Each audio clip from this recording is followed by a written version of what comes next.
భూభారతి చట్టంతో రైతుల భూ సమస్యలకు పరిష్కారం లభిస్తుందని ఎమ్మెల్యే గండ్ర సత్యనారాయణరావు అన్నారు. టేకుమట్ల మండలం పంగిడిపల్లి గ్రామంలోని అమ్మ గార్డెన్లో తహసీల్దార్ విజయలక్ష్మి అధ్యక్షతన జరిగిన భూభారతి అవగాహన కార్యక్రమానికి ఎమ్మెల్యే గండ్ర సత్యనారాయణరావు, కలెక్టర్ రాహుల్ శర్మ ముఖ్య అతిథులుగా హాజరయ్యారు.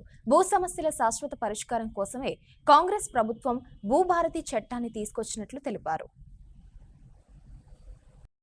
మరి సూచనలు తీసుకొని ఆ సూచనలు క్రోడీకరించి కంప్యూటర్లకు ఎక్కించినటువంటి విషయాలన్నీ కూడా జూన్ 2వ తారీఖు నుంచి అమలు కాబోతున్నాయి.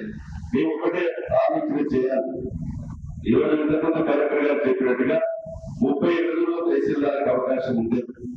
ఆయన పరిష్కరించకపోతే 31 రోజులు ఆటోమేటిక్ గా నోటేషన్కి వెళ్ళిపోయి మీకు పట్టా కాలంలోకి వెళ్ళిపోతుంది. అది భూభారతిలో చట్టం తీసుకురావడం జరిగింది. ఒకవేళ ఎక్కువ అప్పీల్ ఏదైతే దరఖాస్తు తీసుకున్నామో ఏమార్ నుంచి కాకపోతే ఇక్కడ సివిల్ కోర్టు పోవలేదు. ఆ సివిల్ కోర్టు పోకుండా ఆర్డీఓ దగ్గర అప్పీల్ చేసుకున్నాక ఆర్డీఓ దగ్గర కూడా సంతృప్తి చెందకపోతే కలెక్టర్ గారి దగ్గర దరఖాస్తు చేసుకోవడం, కలెక్టర్ గారి దగ్గర కూడా మీకు అది సరికాకపోతే ట్రిబ్యునల్ పోవడం, అదేవిధంగా సిసిఏ పోవడం. సిసిఏ ఎక్కడ ఉంది, ట్రిబ్యునల్ ఎక్కడ ఉందంటే హైదరాబాద్ లో ఉండే. ఇప్పుడు ఈ ప్రభుత్వం వరంగల్ ఉమ్మడి జిల్లాలో అంటే ఈరోజు అన్ని ఉమ్మడి జిల్లా కేంద్రాల్లో సిసిఏ కూడా ప్రారంభించబోతున్నాం. ఇది ఈజీగా ఆ పరిష్కారం అయ్యే మార్గం మన అధికారుల వద్దనే కల్పించడం జరిగిందని ఈ సందర్భంగా మీకు తెలియజేస్తున్నాం.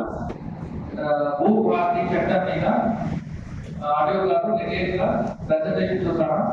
దీనిగా మీకు చట్టంకి ఏ సెక్షన్ ప్రొవిజన్స్ ఉంది, మనం రైతులు ఎట్లా అప్లై చేయాలి అన్నిటికీ మీకు ఇప్పుడే అవగాహన ఇచ్చారు. సో మన తెలంగాణ ప్రభుత్వం ద్వారా ఇది భూభారతి చట్టం మీద ప్రతి జిల్లాకి, ప్రతి మండలికి ఇది అవగాహన సదస్సులు మనం పెడుతున్నాం. సో ప్రతి మండలిలో జిల్లా కలెక్టర్ వస్తున్నాం. సో ఈ రోజు మనకి పట్ల అండ్ మోగ్లాపల్లి 2 మండలి కవర్ చేశాం. సో మొత్తం రాష్ట్రంలో 4 పైలట్ మండలి కూడా భూభారతి చట్టంకి గురించి రెవెన్యూ సదస్సులు కూడా పెట్టారు. ఒకటి పొలుగులో, ఖమ్మంలో, రాయపేట్ అండ్ కామారెడ్డిలో. సో అది చూస్తే మిగతా ప్రతి జిల్లాలో కూడా ప్రతి ఒక్క మండలిలో పైలట్ రోడ్లో కూడా తయారు చేస్తారు. సో ఇది భూభారతికి మీకు జస్ట్